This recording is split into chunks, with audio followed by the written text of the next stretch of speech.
Hey, it's Chronologically Gaming, the only channel that's perpetually retro because we're playing every video game in order of release.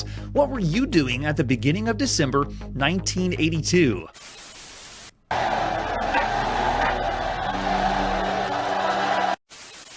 Yeah, everyone get excited because we're going to be reading a magazine. The last thing we were doing was playing Astro Chase on the Atari home computer. I said someone's rated it 5 stars. It was a very good game, excellent video game. Let's see what's next.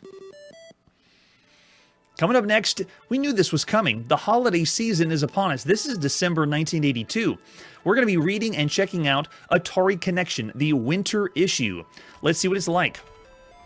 I always love reading the magazines to get a better understanding of what the culture's like, because during this time, you really understood the most about video games, or hints, previews, tips, tricks. The biggest stuff was right here in the magazine. So this is the winter issue of Atari Connection magazine, covering, I guess, all of winter, but you can tell it's the holiday season. We got Santa on the front. What does Santa have down here?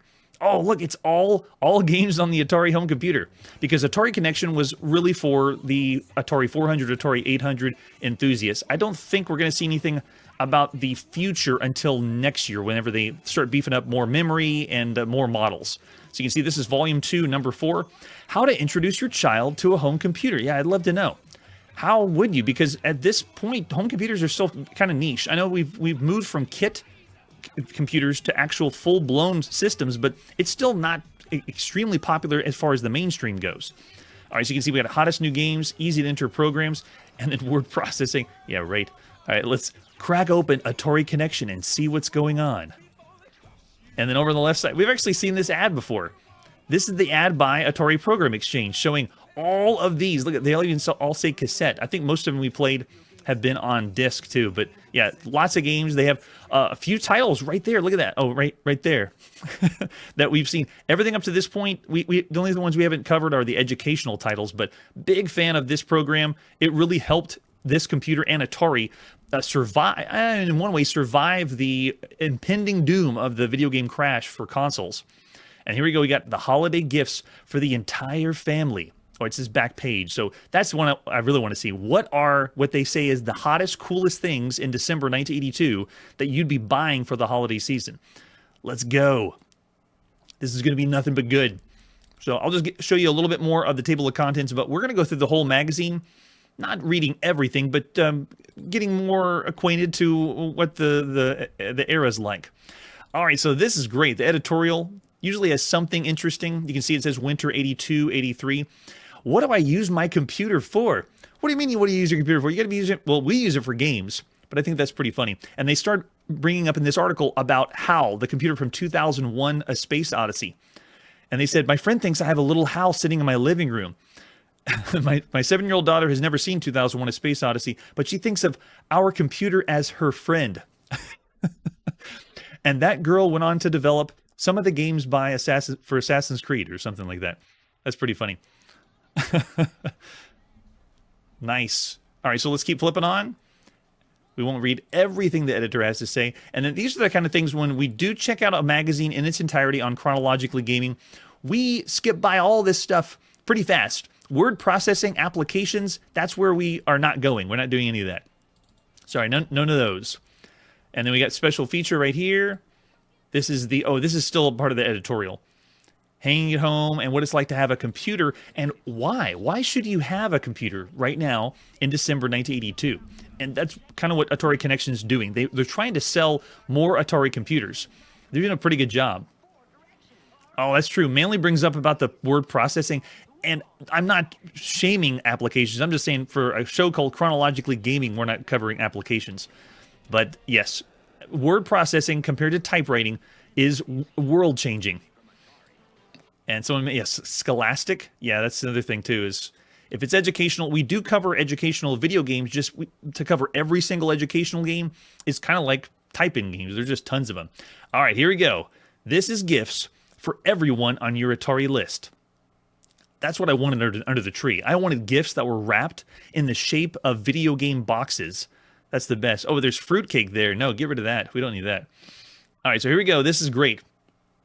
For Dad, who want baseball card, mail business, A bookkeeper would be a great gift. In other words, applications for dad. And here we go. For mom, the Atari Music Composer will give her fresh ideas, and she'll also enjoy recreating Chopin. So giving mom Music Composer for Christmas is what they want. And then Billy has friends, Atari Basic Programming, Janet with college application forms, word processing. So this is gifts for everyone in the family. That's really fun. And then they see Atari Computer can be anything you wanted to. It's software from Atari Program Exchange. So they didn't do just video games. They also did application software too. Perfect gifts simply for each different program. Your home computer presents a totally unique experience. Ooh, give us more. And there it is. There's Home Filing Manager up there. Not what I would want it under the tree. My first alphabet, look at that. Touch typing, a lot of educational games. Oh, conversational languages too. We've seen that from the ads or commercials. The family vehicle experience. Whether your family has one car or an entire fleet, the vehicle expense from APX keeps the wheels rolling. Yikes. No, I want the games. Where's the games, Atari Connection? All right, let's keep going. That's what that was mainly. It was the Commodore fruitcake that's there. Give mom software instead of sportswear. I don't know about that one. Okay, so you can see we got recipes for Home Filing Manager, personal fitness program. Wait a second, fitness program on APX? 8 exercises in all? What? Now, wait a second. I've heard of fitness video games or fitness programs, but usually we play them. And if there really is a APX personal fitness program, now I want to see it because I know we're going to see other ones on other systems. I thought we hadn't seen one yet, but if they have one, someone track down the personal fitness program. Are we able to play that one on the show? All right, so here we go. We got the bookkeeper, home filing manager. Give a home information center. Or home information center. All right, so here we go. We got the Telelink home computer will tie into bigger computers of all kinds. That's so crazy that when I first heard about that they're already doing connecting computers together or allowing you to connect with a phone this early, I was blown away. It still is amazing. Oh, that's right. Manly brings up the Jane Fonda workout. Yeah, that was big, but I didn't think they had an application or a game. I guess they wouldn't call it a game right now. Maybe that's why it wasn't on my list because it's this early, and it's thought of more of like a software for your computer, not a game. All right, let's flip it over to the next page. Give us the games. We got oh, there we go. Tie into CompuServe. There it is. CompuServe computer line, and tie into the source and the stock exchange. Diskette, and then gifts for everyone. Astrology, no. No, that's even worse. And we're going to see some astrology video games, or, loose, if you want to call them loosely video games. Yeah, and then Curtis is bringing up covering every month. November, first one online. Oh, yeah, with the BBS, bulletin board system. That's a big one, too. We've seen some games that were posted on bulletin board systems. Oh, VIC-20, yeah. And by 1983, you had your own modem, Curtis. Yeah, it's big. I can't believe that it's this early, and it must have been world-changing because we've showcased a few games that you can play across a modem, modem-to-modem connection. I didn't get to play with anybody because I got no one to connect to right now. Music composing. All right, and then we move on to the next one. Here we go. Here's some games. That's it. This is for everyone. Centipede is for everybody. Blockbuster is another one, very much like Breakout. Computer chess, and then Scram. They're still pushing Scram. It's slight educational, more of a nuclear simulation video game. We didn't play that one nearly long enough. You could play a long time on that. Then we got Blackjack Casino, Space Invaders, and then of course Pac-Man. And I love this. Everyone knows the arcade rage of the decade, Pac-Man. But only those on the Atari home computer will get the totally authentic Pac-Man graphics and sound right at home. In other words, Atari already knows that their version on the 2600 was a stinker, and they're telling everyone, if you got the computer, this is the real Pac-Man. That's the authentic Pac-Man. Yeah, Brad, I'm with you. Scram is a good name for the game, yeah. All right, here we go. Let's go. Flip it on to the next page. And that's so cool. Mark's bringing up about Marshall and the store that he had. So this right here, I'm so glad that you're here, Marshall. Thanks for bringing that up. All right, let's keep going on. Oh, the other one, the killer app Star Raiders, they're still pushing for that one. Originally 1979, I believe, is when we first saw it. And then we have Atari Pilot, helps you with some graphics. Microsoft Basic and then Assembler. Yes, you can program your own games. And then over here is one of the highlights or the big hitters of the game or of this magazine. Atari Connection is showing us one of the games from APX. Look at that, all that artwork. Really nice. And it's for this. Ooh. Galahad and the Holy Grail. Did everyone remember us playing that? We checked it out briefly. It was an adventure clone or a game that plays very close to War and Robinette's Adventure on the Atari 2600, and it's using low-res graphics, as you can see on the gameplay over here, but it was a cool experience because this one felt like it was trying to do something bigger or better than that, and I gave it high marks. I don't think I said 5, but it was still pretty cool to play a game that was published by APX, and if you wanted something more or close to adventure, this is really, really good. We played a few other variants too, but Galahad and the Holy Grail also was one of the first times we had a video game that referenced the Holy Grail, or Monty Python on the Holy Grail, because they have some hints in the game, which was awesome. I love that. So this is about them interviewing the developer. I believe his name is going on Douglas Crockford. Galahad was first submitted by Doug Crockford. APX staff reviewed it until 4 o'clock in the morning, and yeah, they're giving it the APX best. You've arrived at the White Castle. And yes, there is even a killer rabbit in the game. I don't think we saw it when we showcased it on the show. But Holy Grail is a good one. I'm glad they're giving Doug Crockford an interview. So this was fun. If you had the game, especially getting some inside information about how the game was made. Love it. Yeah, and I like the art they put in the beginning. You have a little bit more here. That's nice. It's easier to buy APX gifts than ever before. Mail order, right? Order it in, shipping and handling. So cool. And usually the APX games were cheaper because it was done by new people to the field. So you weren't buying from a major company. And in general, computer games were a little bit cheaper than console games. So why doesn't everybody have a computer right now? Everyone should. All right, so here we go. That is, we're going to see more, I believe, too. Yeah, here we go. This is the full interview with Doug Crockford about his inspiration, the first program he tried to create, and he said he tried to do other things on his word processor. What motivated you to play the game? And there it is. There's a game on the Atari VCS called Adventure, which was literally inspired Galahad. Yep, and I can believe that. There's a strange dimensional quality to some of the rooms, and yeah, he does make some of the rooms feel pseudo-isometric, dimetric, not really... he's trying to do something different. And then, yes, it's based on the King Arthur movies, and then Monty Python on the Holy Grail. Yep, and he mentions also Excalibur and Knight Riders as an inspiration too. That's cool. So they finished the interview. That's pretty nice. And then over here on this side, we have some more games that are APX best, Atari Program Exchange best. And this one is Salmon Run, and we've already seen that one. Did everyone remember Salmon Run? I like this game because of the sound. When we went into this, it was something that was it's using the Pokey chip of the Atari home computer, but Bill Williams makes this sound like water, and it's the most realistic sounding water we had heard up to this point. I know it's kind of quiet right now.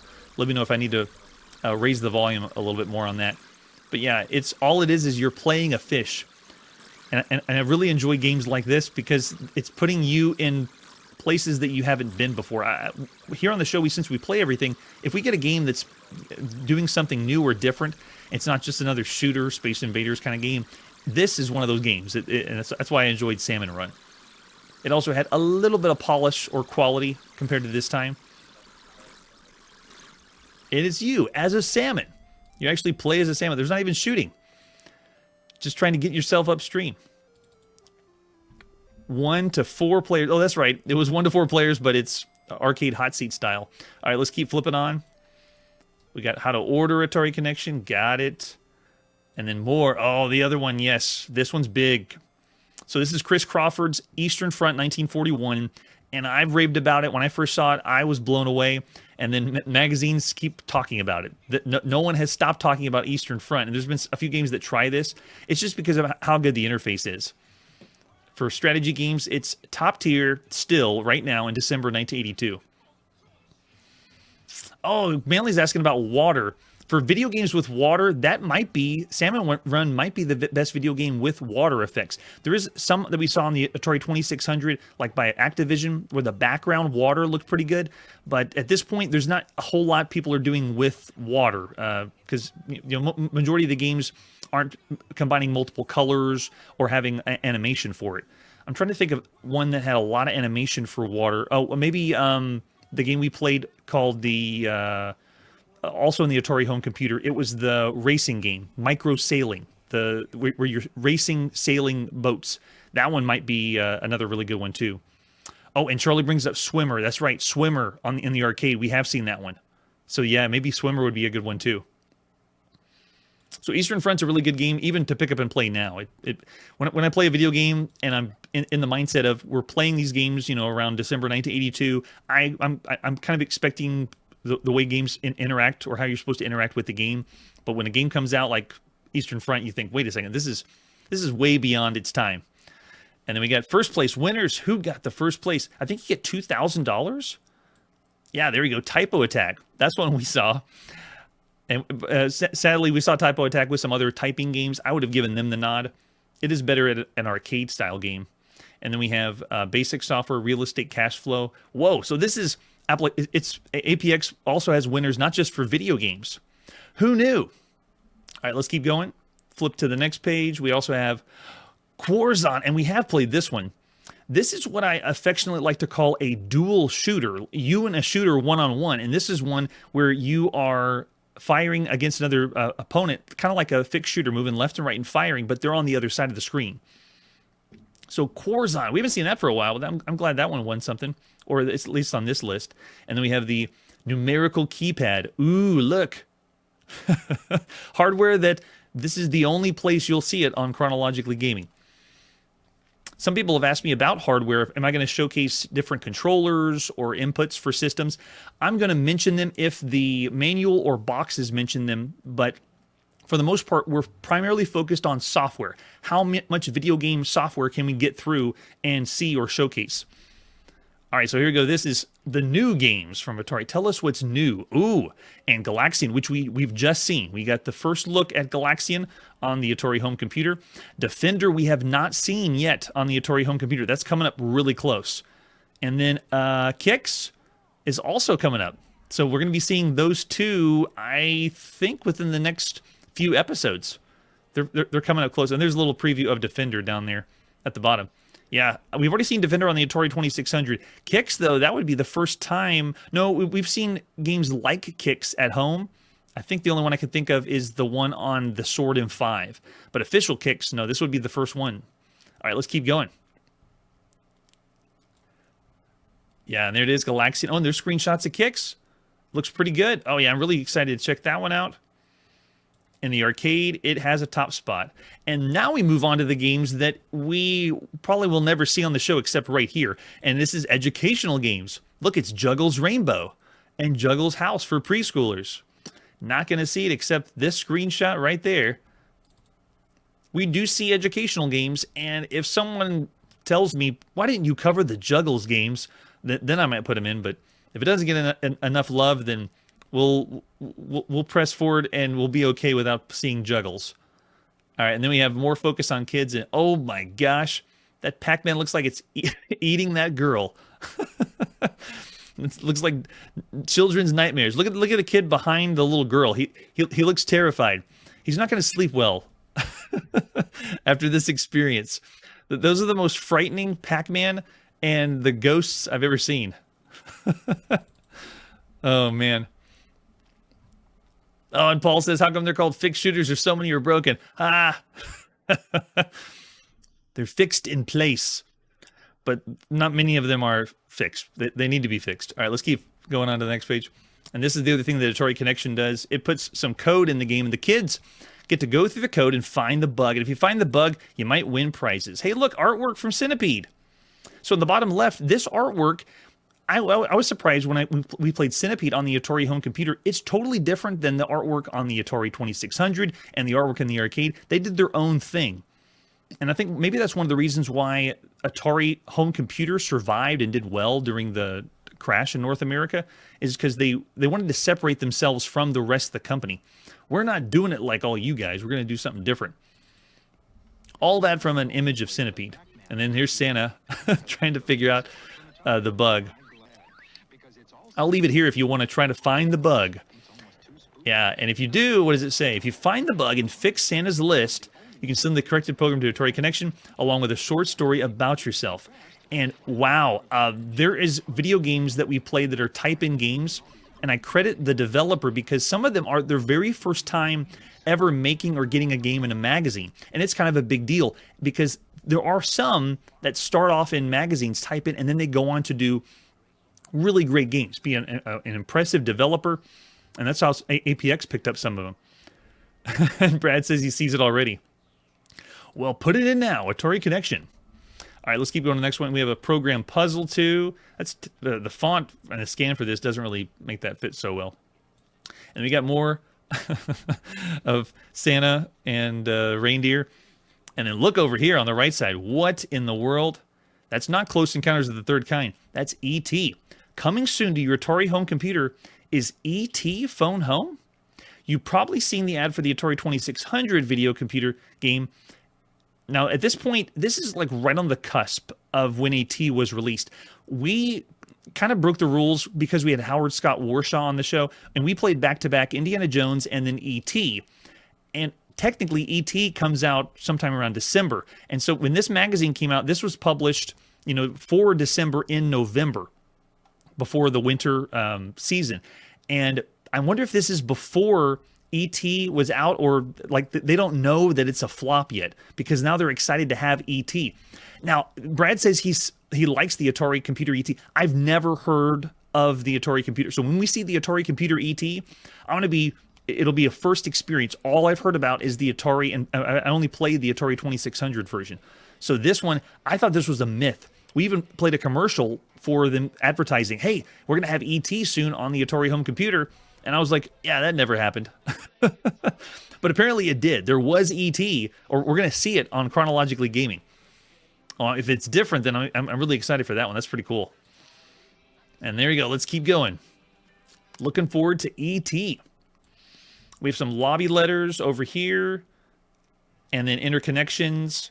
And this is welcome in the Atari Connection about the users group, microcomputer.net users group. What? And look, there he is, Chris Crawford. Is he talking? There's the Eastern Front, 1941, doing an interview with him. That's pretty cool. All right, keep on flipping on. We got some additional data. We have FM radio software coming soon, and we even read in one magazine about a video game that you play that you call in, like on your phone. That's way out there. Yeah, and Jeremiah, I like Atari 2600 ET too.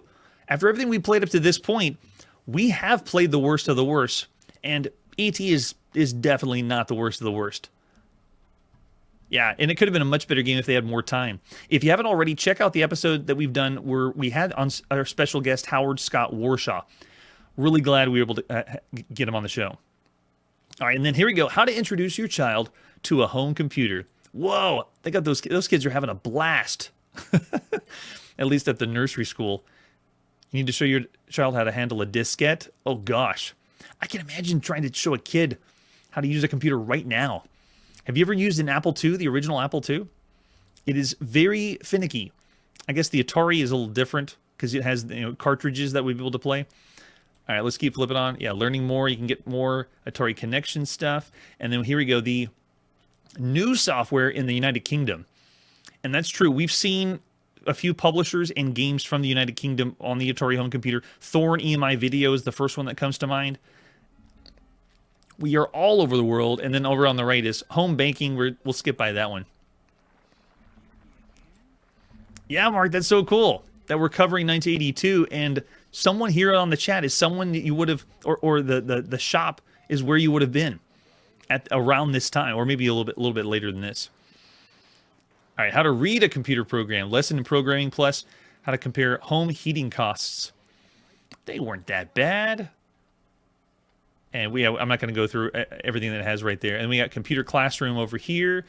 More tips, because this is also meant to help aspiring developers and programmers too. And then they show you how to break down these lines. You can see the code's over on the left side, and then they're telling you about what this means or how to fix them. Thank you so much. You're teaching people to have more games.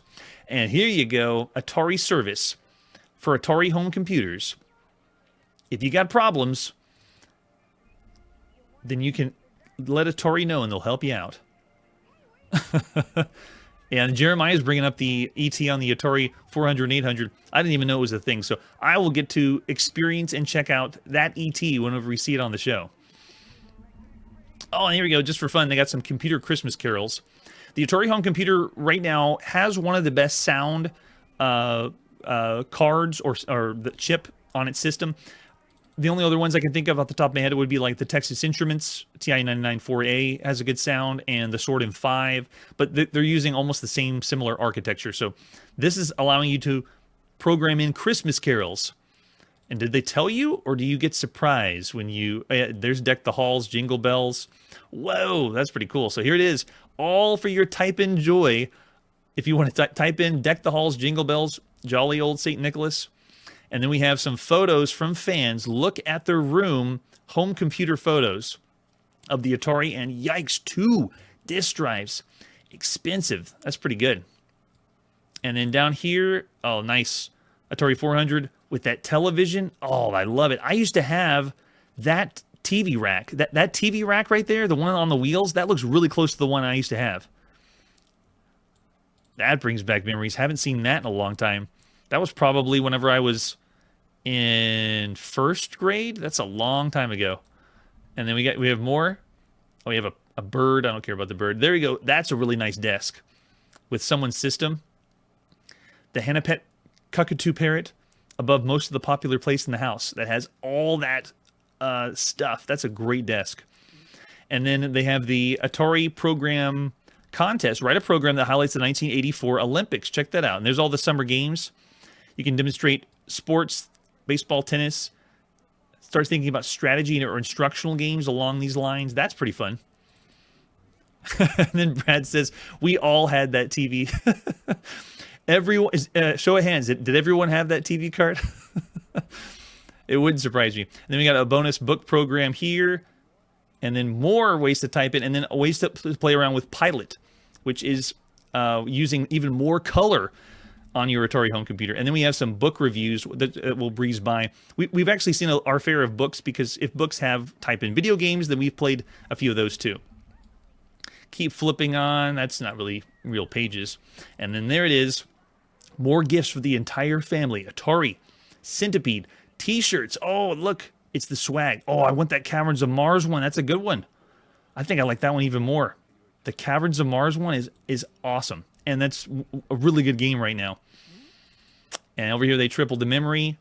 Very nice without the price. And there you have it.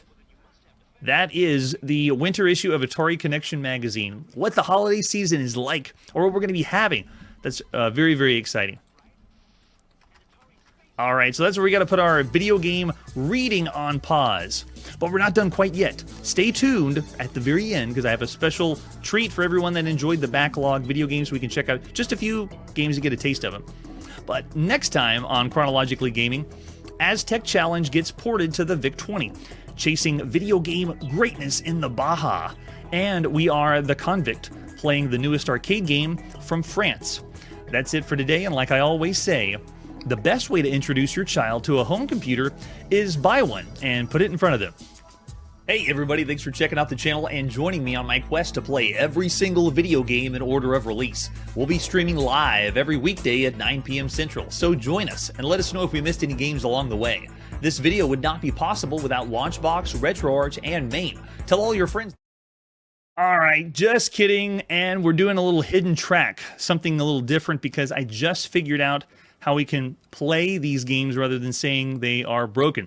We're going to go back to Space Race in the arcade and actually play Space Race, which means I don't have anybody with me. I'm going to pretend I'm playing myself. So here we go. This is in July 16th, 1973, Space Race, the second video game by Atari by Alan Alcorn. Here we go. We can put our coin in and hit it. I can actually hear a little bit of the tunes. It sounds really good.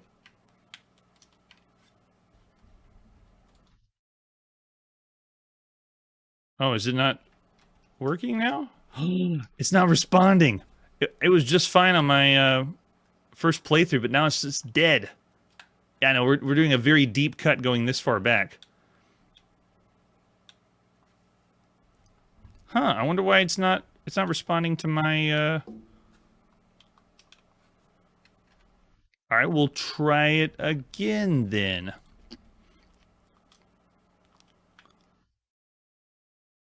At least it did come up, but now it's not doing what it's supposed to do. Let's just go in like this.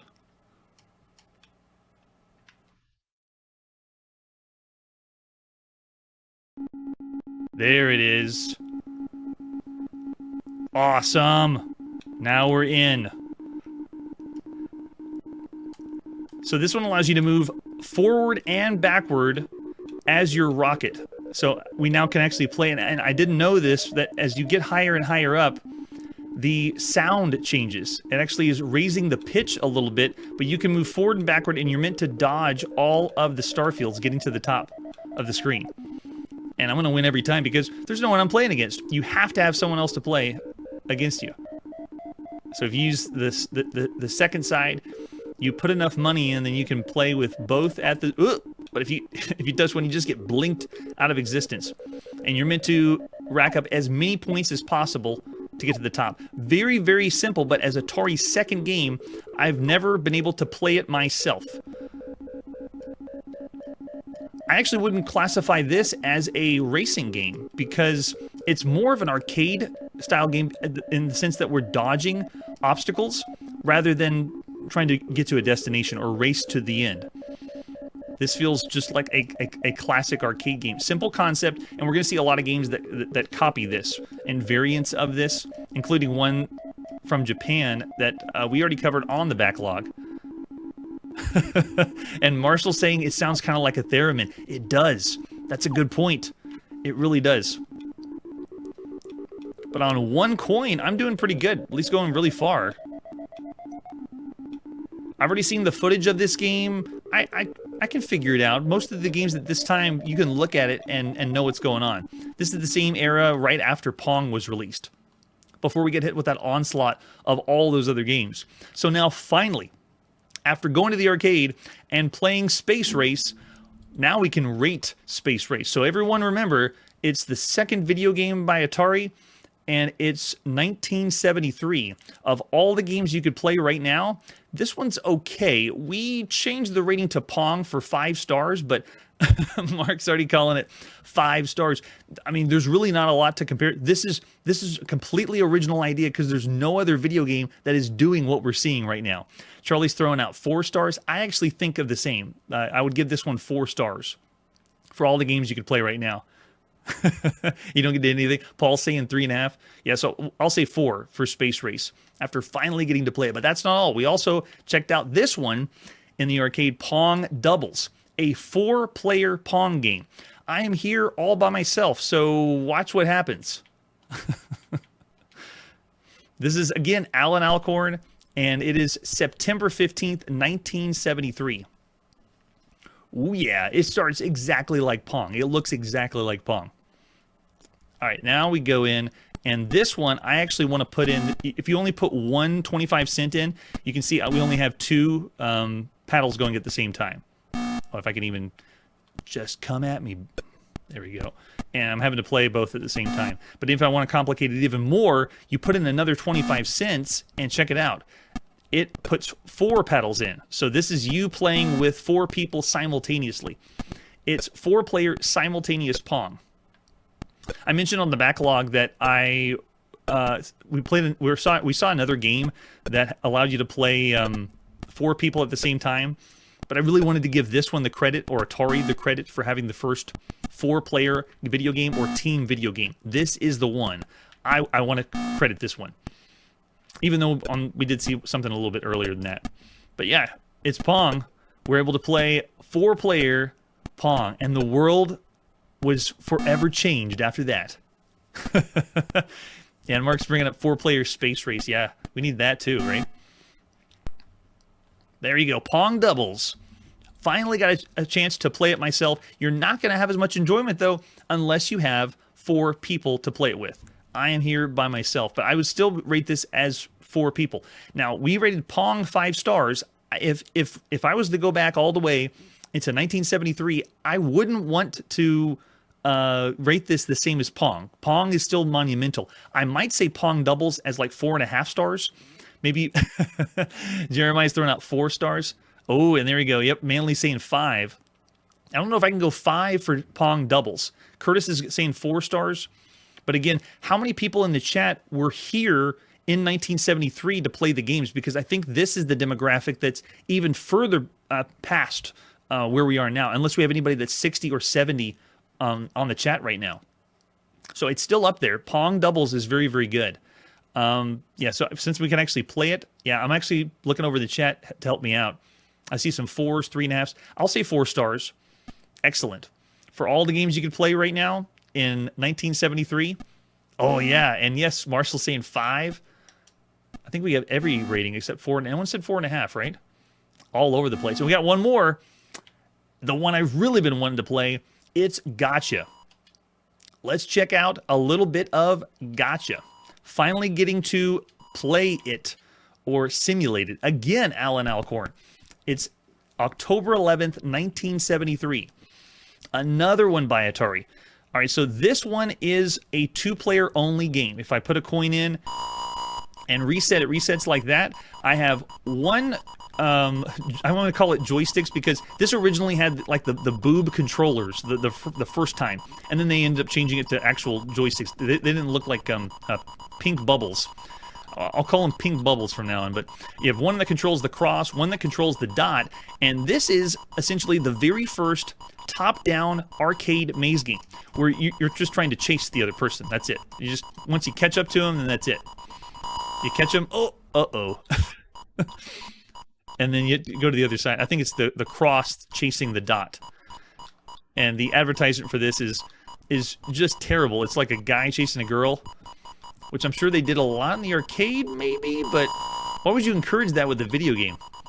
So anyway, you can see I'm just moving each one around, and like I said with the other titles, I've seen the video footage, and I can gather how the game's supposed to work.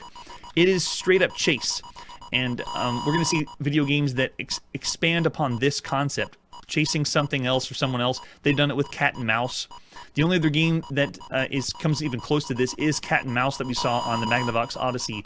That was in 1972. So yeah, I actually give Pong a better rating because this one is... maybe I can call this one average for all the games you could play in the arcade. Because it's okay, but it doesn't have the player appeal or competitive appeal that Pong does. Pong's meant to be almost like a sports game. And this one, just playing tag, virtually doesn't have as big of a draw, at least for me. Oh, that's right, Manly. They could have. We have very, very few licensed video games up to this point. So this is the end. Whenever it finishes, you just bounce around in the attract mode. Too cool. Mark's calling it 5 for a 70s game. Yeah, for 1973, it is original because there's nothing else like this. Everything else is clones and copies of Pong. So for Gotcha, I see some 4s again out there. Brian saying 3.5. Yeah, 3 stars from Kun for, and then 3 from Manly, 3.5. That's true. It's a changing maze too, which is nice point, and good hit detection. I'll still give it pretty average for all the games you could see. Well, no, I'll say above average because it's not the same, but it's not doing something great or impressive. So I'll say 3.5 stars for Gotcha. You have to go into the 1973 mindset. It's very different. Oh, and Curtis saying 5. Wow, yeah. For all the games you could play in the arcade right now, there's nothing else like this. There's nothing really you can compare to it. And then Jeremiah, because of the cabinet and the joystick, average it out to 4. I love that. So moving forward, I did find more video games past this. So when we play the backlog later, we will be checking out and be able to play some of the games that we've just kind of breezed through or showcased in the past. So look forward to that when we do other backlog videos. Thanks for joining me on this special bonus track of Chronologically Gaming. I'll see you tomorrow. Hey everybody, thanks for checking out the channel and joining me on my quest to play every single video game in order of release. We'll be streaming live every weekday at 9 p.m. Central, so join us and let us know if we missed any games along the way. This video would not be possible without Launchbox, RetroArch, and MAME. Tell all your friends there's some crazy guy named Chronologically Gaming trying to play every single video game. We have links down below that'll send you to places like our Discord and Patreon, and one that says all the video games we've ever played. If you go there, it's a list of everything, and you can click right to the game you want to see. Chronologically Gaming is the name to look for. We are perpetually retro, and we will catch you next time.